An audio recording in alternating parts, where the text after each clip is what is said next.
Hey there, everybody. Thanks for joining me for another one-man review. Today I'll be taking a look at a book that I funded on Zoop, on the Zoop crowdfunding platform. I don't remember funding this book, but the art looks pretty cool, and it looks like something I would have funded based on the art. So I was happy to find this in the mail. This is by Marco Fontanili, and it's called Murder Fucker Fled, Blush, and Metal.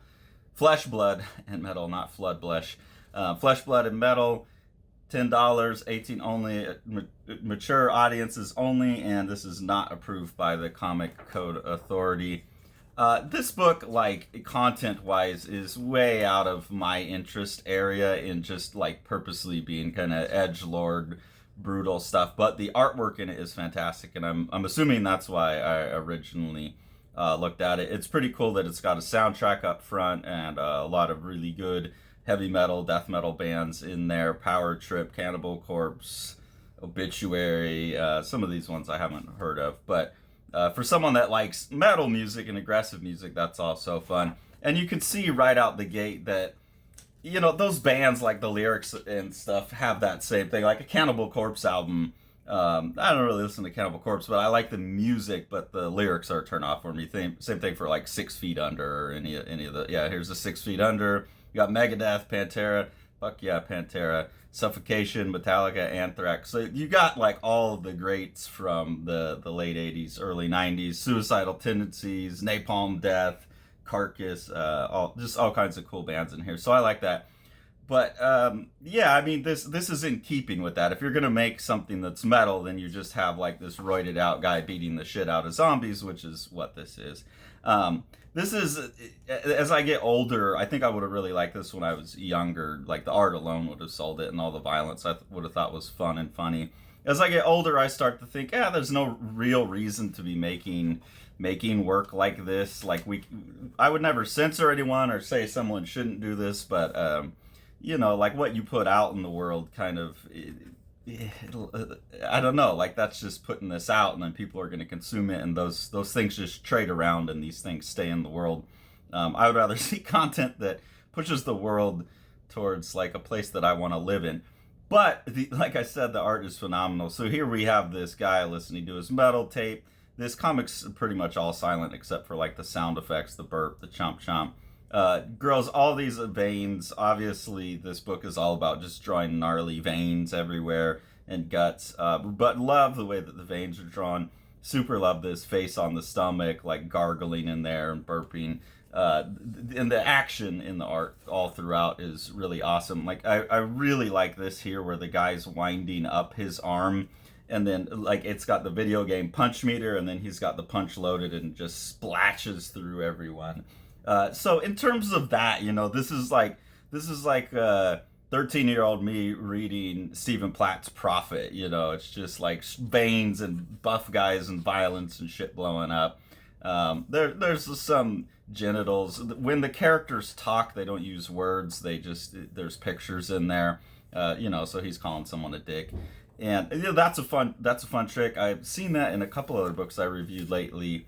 You can see here we got this gigantic evil monster with a demon penis. Again, you know, this is the kind of stuff where it's fun. I get it. It's fun to draw, but like in terms of putting a product out in the world, I don't know. I mean, I've drawn plenty of things like this, but when I put stuff out into the world, I want it to be something that like I would give to my own kid. Like I don't have a kid, but that I would give to Jack, you know, or that has some redeeming quality in the end, some message. So this book doesn't have that. It's just what it is. But if you like this type of stuff, I know most people do, or even if you don't like the content like me, but you're looking at the art, it's phenomenal art. It's fantastic. I mean, all this hatching back here is very Fist of the North Star. We got a lot of stuff through here that looks like how James Herron or Ryan Otley kind of deal with veins and goopy stuff.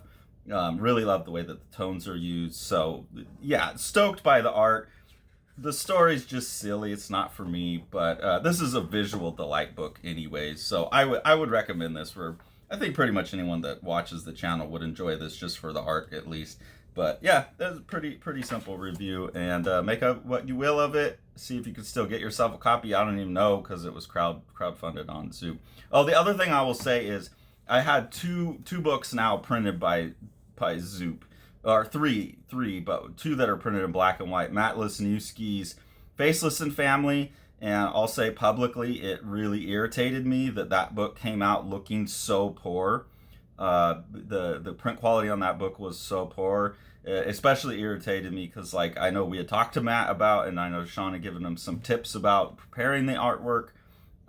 Zoop did an absolute botch job on printing that, and then it got re-released through Oni as a series of magazines. Now it's been re-released as a black and white hardcover with better printing, from what I've heard. So that kind of irritates me. That the people who backed that book kind of got the worst version and are being asked to buy another one. This one also has pretty shitty printing. The saving grace is that the artwork tends to have much thicker lines and stuff. It doesn't have the fineness that Matt Lesniewski's art does. So at a glance, it looks pretty good. But it's still printed digitally, as far as I can tell. It's still printed with the dot patterns. So some of the artwork, you can, especially in the crosshatching, you get a little bit of fuzziness. This looks better than what happened with Faceless and the Family, but I have a lot of reservations about Zoop as a crowdfunding platform that's handling printing and fulfillment as well. I don't think, for color books, they seem to do fine, but for black and white, like, don't go through Zoop, guys. Take control of your stuff. They do an all right job. If you have big, thick lines, it will work. But don't set yourself up for sending the people who backed your stuff early the worst version of your book. And that kind of seems to be what going through Zoop is setting people up for. So great content, really cool in terms of the art, not great story, decent print job, but I'm still sketch on Zoop. Whole new world. Whole new world. Whole new world. Whole new world. Whole new world. Whole new world. Whole new world. Whole new world. For you and me.